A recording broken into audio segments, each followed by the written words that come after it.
Peace. Mr. Holipsism with you. Topic of the show is the marriage license versus the marriage contract. Is your marriage illegitimate unless it is approved by the quote-unquote state? Is a mutually agreeable contract a fake marriage and a state-approved license a real marriage? What is a marriage and what does it mean to be married? And I love all the callers, Shamika, Max611, Isha called in. We have a few callers in the queue. If you want to speak, raise your hand.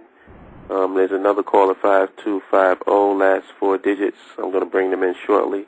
But I just wanted to, just recap what we talked about and give my opinions on where, because my wheels have been spinning as we've been talking and just seeing, this in relationship to nationhood. Because I noticed, in the conscious community, there's things that we talk about and we give lectures and speeches about. One of them is, the whole taxation issue, there's a lot of different places you can call, go to get information on why we should not be paying taxes and why our labor shouldn't be taxed. And then you have, other conscious, lectures on how we can live off the grid, where we don't have to interact with the state. And I'm wondering, just philosophically, how can we say that we don't want the obtrusiveness of government and the obtrusiveness of the state and then turn around and create a nation state so that we can have our own form of obtrusion?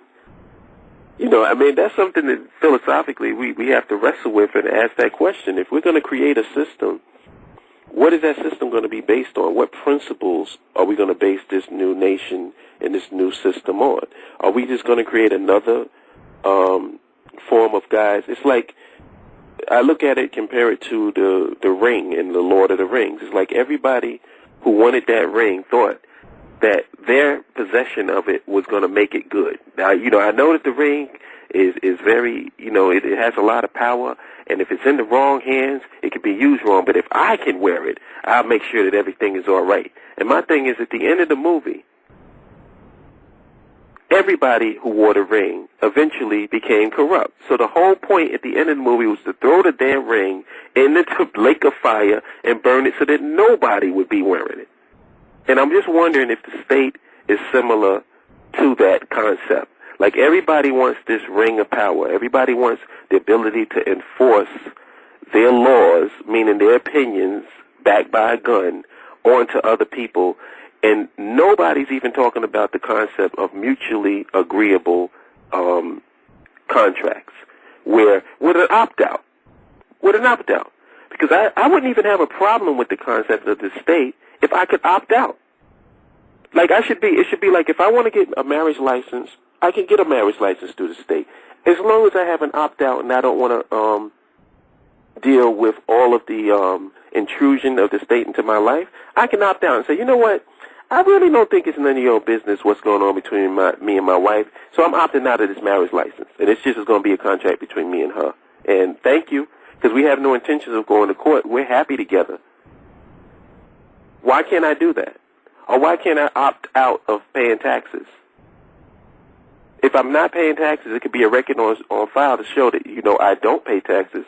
So then I don't get to enjoy in the things that, people who pay taxes do. You're always going to pay taxes anyway, because as long as you're buying goods and services, you're going to be taxed. The only thing that you don't do is have your labor tax. I opt out of that. What's wrong with that? So, I just want people to know that philosophically where I'm coming from in relationship to the marriage license, I just don't see, I understand practically, because I think Ish put it really well, you're dealing with savages. You're dealing with a savage citizenry. That's the reason why we need locks on our doors. That's the reason why people are talking about the right to have a gun and all this other stuff. Why? Because the state keeps producing savages. So you have to protect yourself against the savages that they produce. And then they create the problem, and then they offer the solution. Well, we're going to come in and enforce this because, hey, you don't want to rely on your fellow man to actually abide by his word. Because in this society, word means absolutely nothing. It's what's on paper. So somebody has to enforce what's on that document instead of your word being your bond. Remember back in the days when they say word is bond? I guess that's dead now.